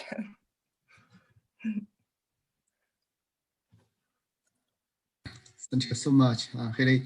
I'd like to just say a few more things. Haley is one of the best students at CSUN's Kinesiology program. She has a GPA over 3.9, and she worked really hard in China. And she was stuck in Wuhan for almost half a year, but she never complained. She's such a good student and such a good friend to have. And I wish her all the success. And she wants to do a master's degree here with, I think, therapy. So I hope her learning of Chinese medicine would help her, and her experience in China would make her a really good ambassador between US and China. Thank you, Haley. So next, we move on to another community, Michelle Liu and her group, who have helped so much with our visiting scholars. I would say our visiting scholars, they remember her more than our professors and mentors. So Michelle and her group has taken care of everything that our visiting scholars need. And I now introduce you to Michelle, and I'll let her to introduce a little bit of what they have done with our visiting scholars at CSUN. So I'll share a slide, and Michelle, you can start to talk. Okay. Hello, everyone. Can you hear me? Yeah. Hello, everyone. Happy Chinese New Year. Of ARCS, my name is Michelle Liu. I'm a resident of Northridge community alumnus of CSUN and a longtime friend of Dr. Su. Through Dr. Su, my husband and I got to know and became friends of many CSUN visiting scholars from China. And we helped them to settle down and drive them around. We invited them to our home and our church, took them to go sightseeing. Through those activities, we became friends. There have been many great memories. Today, I will share some of those with you. The picture you are seeing is we took during the 2019 CSUN China Institute visiting scholar welcome party. Next. And we invite the visiting scholar to our house during the July 4th Independence Day and to watch the fireworks. After we had the dinner party together before the firework. We took in our backyard with Dr. Su and also Professor Zhou, who is a neighbor of our home. Okay, and this is the dinner party at our house to celebrate the Chinese New Year in 2019. And we have also the visiting scholars family member also join the party. So next. Yeah, so this is also in our house. We've been together singing and had a good time. And we invited them to the church joins the Chinese New Year celebration every year. And this is, I think 2019. So this is the farewell party for visiting scholar Miss Zhu and hosted by the Agape Home. The year before last year. Actually, this is the Thanksgiving festival at our church. We do every year. We invite the visiting scholar and also the CSUN foreign student, most of Chinese students, and they join this Thanksgiving festival, and also the local resident. So this is the activity in our church, and this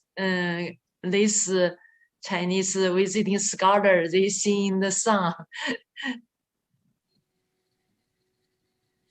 Singing together. This is the year before 2020. Yeah, this also we go singing a lot.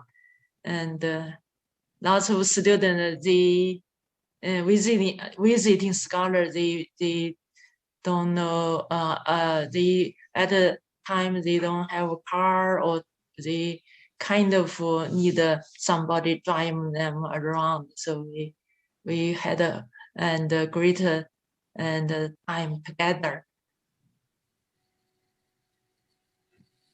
Continue. Yeah, those are sightseeing together. Beach, we visit almost every beach in LA.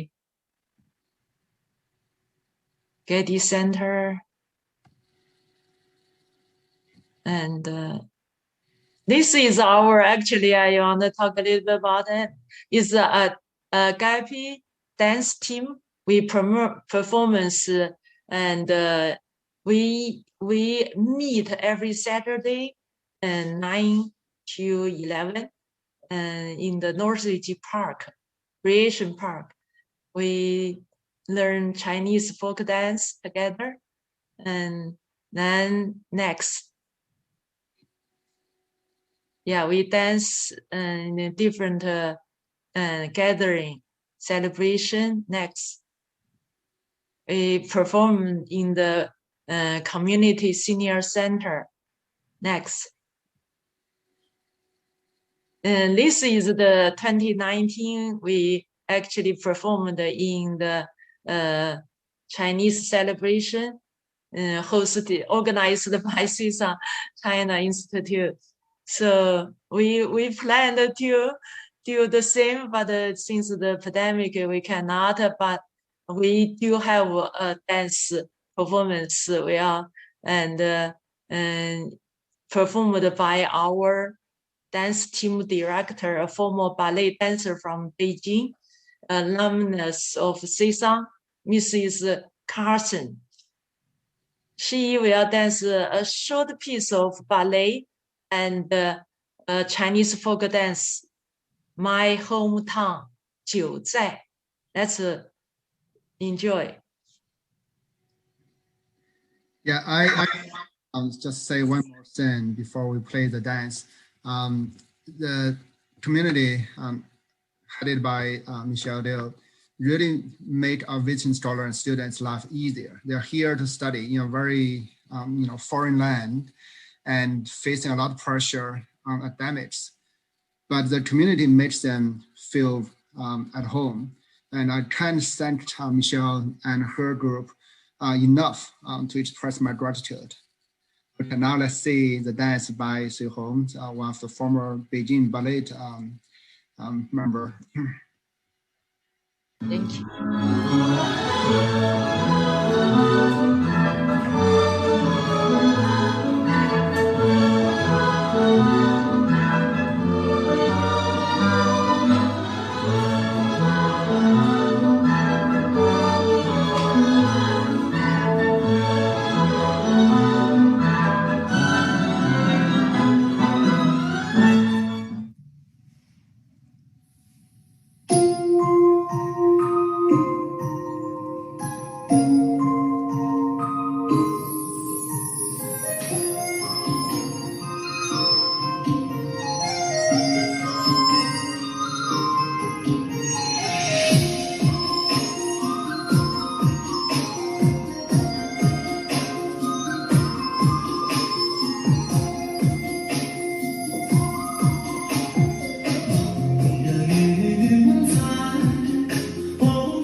That's a wonderful, wonderful performance. Thank you, Sui Hong. Thank you, Michelle. Okay, I understand it's actually a lot of time, more than we have planned, but thank you for all who have stayed. So we'll just draw the lottery now for all the people who stayed for so long. So Dr. Li, can you set up the Wheel of Fortune and just draw all the lotteries you can have.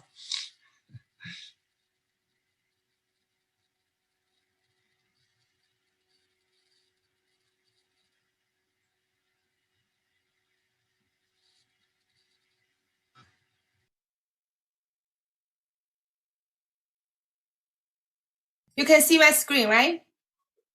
Yes, thank you. Okay.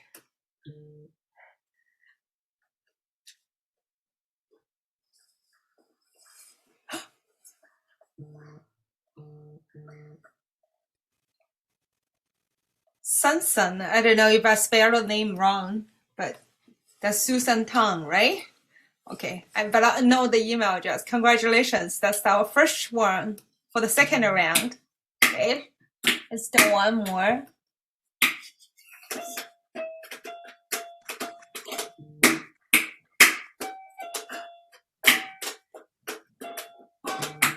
Ooh, congratulations, my colleagues and my friend Xiao Jungang for the second one on the second round.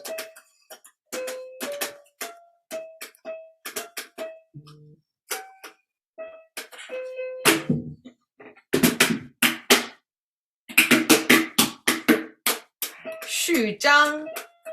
Okay, congratulations. Third one on the second round. You can you be quiet? My son play drums in the background. Sorry for the background noise. And piano. Okay. Congratulations, Genevieve Evans Taylor. No. The fourth one on the second round. No. Okay, let's see this but one. Mama, I need music from Mama.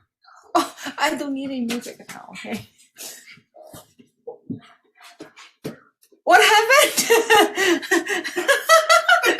You must be the really, really lucky one. So 2 times in a round, okay? So this is number 5 on the second round.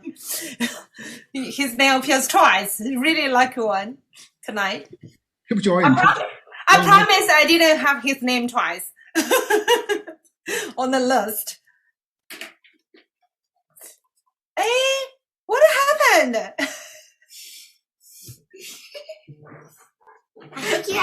I don't know what happened. Should I shuffle the name one more time? Okay, so this is number 6. Okay, I think we're good now. That's why, right? For the second round. Are we okay now? I think you can actually draw more because the time Okay. are limited. I think the Maybe I shuffle the name one more time. So maybe you can repeat. Okay, shuffled a couple times. I should have shuffled every time when they. Sorry.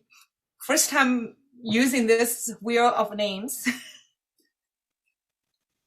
Let's see. Lily, yeah. Okay, congratulations. Okay, let's draw a couple more. Drum.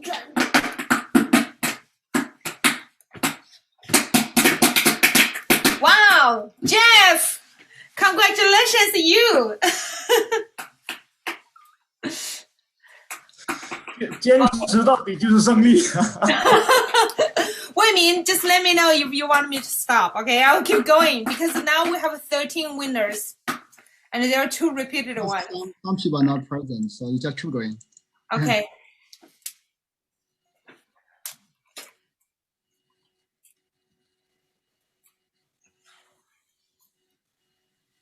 Ben Zheng Xu, congratulations. She's not here either, so. He's not here? Yeah. Uh-oh. Keep joining. Okay. So you need it because I cannot see the participant list. So I can say it, so. yeah. Okay, so wow. Okay. Okay. The wonderful speaker today we had earlier. Great. So, yeah. Congratulations. Let's see again. Oh, I forgot to shuffle again. So, but anyway, let's see who will be the next lucky one. Wow, Junyang! Congratulations! Congratulations! Wow, 1 out of hundreds. So that's a very lucky number. Let's do again. 我有口水应该是边转边鼓掌。先让天鼓掌。 Okay, this is Eve McCarthy, Norman. Congratulations. Okay, can you? My son really is excited. He use everywhere as a drum to type. Okay. Actually draw. No. Whoa. Congratulations, Liu Dong. So close to Caizheng one more time. Can you be quiet? So now we have, I think there are a bunch of them not here, right? Kate Baxter is not here. And you just told me Ben Zhenshu wasn't here. So that's -2. We already have 7 on the list. Just 2 more, that's fine. 2 more? Okay. Okay.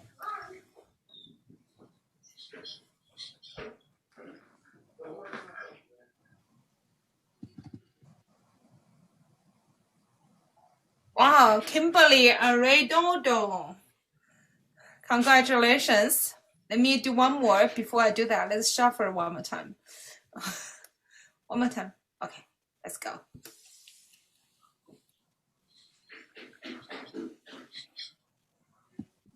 We have one person registered with a Chinese name. So I have one Chinese name there. So next winner is Timothy Fox. Congratulations. Wow. So shall we pause here and then we... And let's pause it here. Yeah, okay.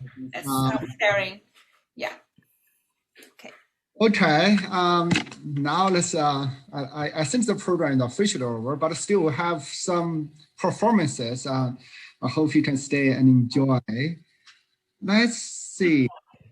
We have here, let's have 2 CSUN students who are actually professional artists, performers. Let's see, first CSUN students from music. Let's share my screen. This is Liu Liangzi.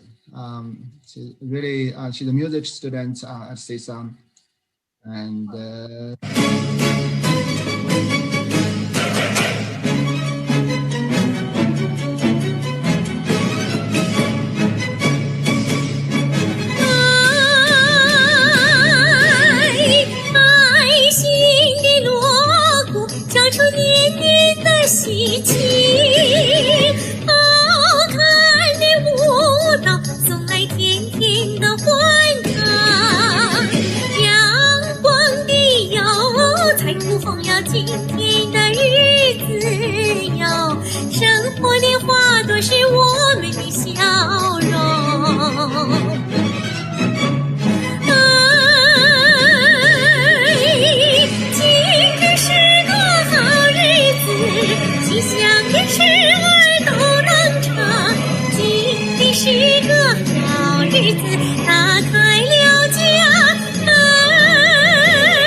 不能够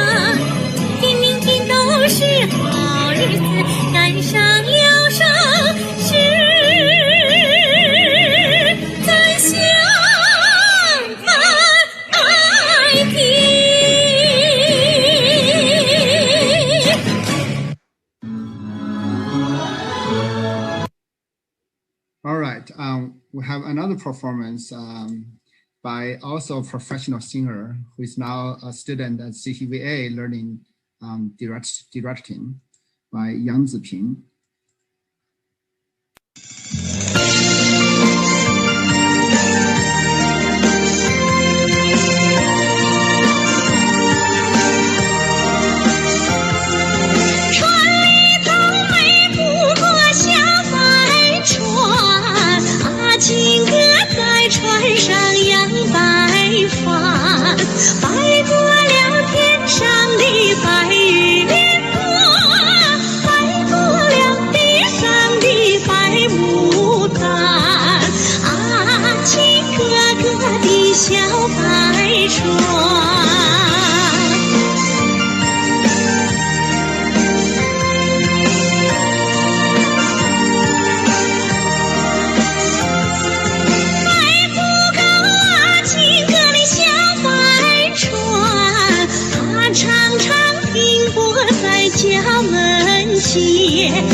Okay, that concludes our program. I really want to thank everybody for staying so late. And thank you for everyone who have helped the China Institute at CSUN to accomplish what we have done. And we look for a better 2021. Thank you all.